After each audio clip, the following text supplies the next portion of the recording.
Assalamualaikum warahmatullahi wabarakatuh.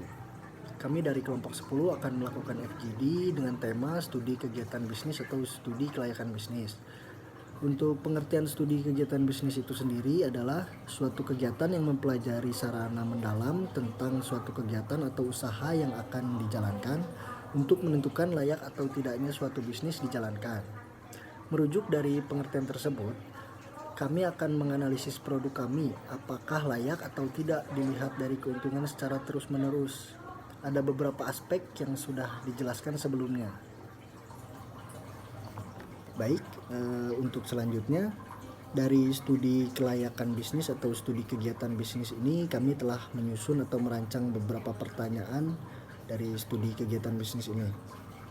Pertanyaan pertama, mengapa studi kelayakan proyek perlu dilakukan untuk keberhasilan industrialisasi?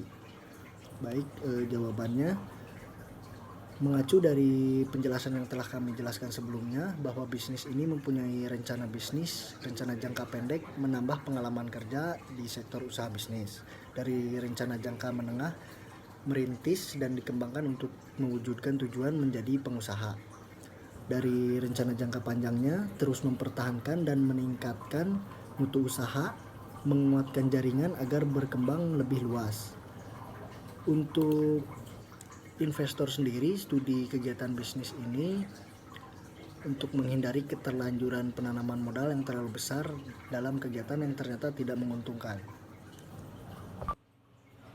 Pertanyaan selanjutnya ada, jelaskan manfaat apa saja yang diperoleh investor dengan mengadakan studi kelayakan perusahaan atau bisnis ini.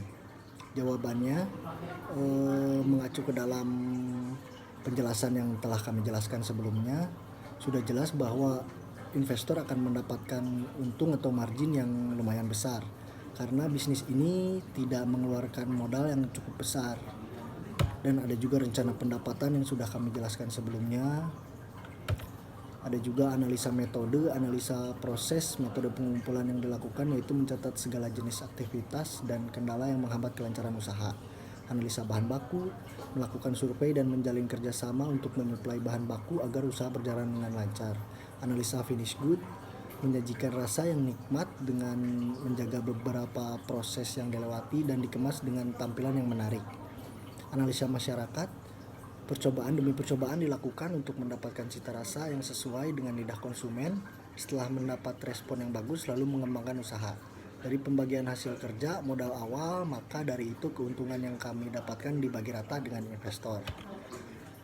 Bisnis ini dibangun dengan tujuan profit dan meningkatkan kemakmuran para pemiliknya. Dari analisis di atas yang tadi sudah kami jelaskan,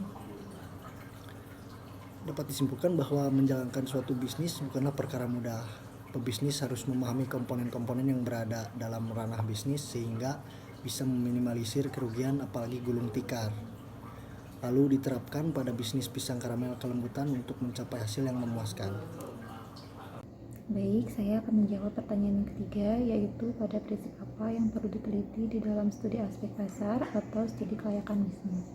Dalam studi kelayakan bisnis ada beberapa aspek, yaitu aspek legalitas atau hukum, aspek ekonomi dan budaya, aspek pasar dan pemasaran, aspek teknis dan teknologi, aspek manajemen dan keuangan.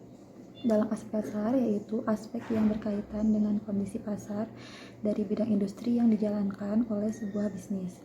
Yang perlu diteliti yaitu permintaan pasar terhadap produk yang dijual, tingkat persaingan dan strategi pesaing, dan segmentasi pasar. Terima kasih. Baik, saya akan menjawab pertanyaan yang keempat. Jelaskan strategi pemasaran dalam mengelola bisnis pisang karamel. Strategi pemasaran dalam mengelola bisnis pisang karamel melalui teknologi, melakukan promosi dengan menggunakan media internet, melalui banner, dan selalu mengembangkan produk agar sesuai dengan keinginan dan kebutuhan konsumen. Strategi pemasaran melalui teknologi contohnya menggunakan influencer melalui online marketing seperti Facebook, Twitter maupun Instagram, dan melakukan webinar pemasaran produk menggunakan skala yang lebih besar. Terima kasih.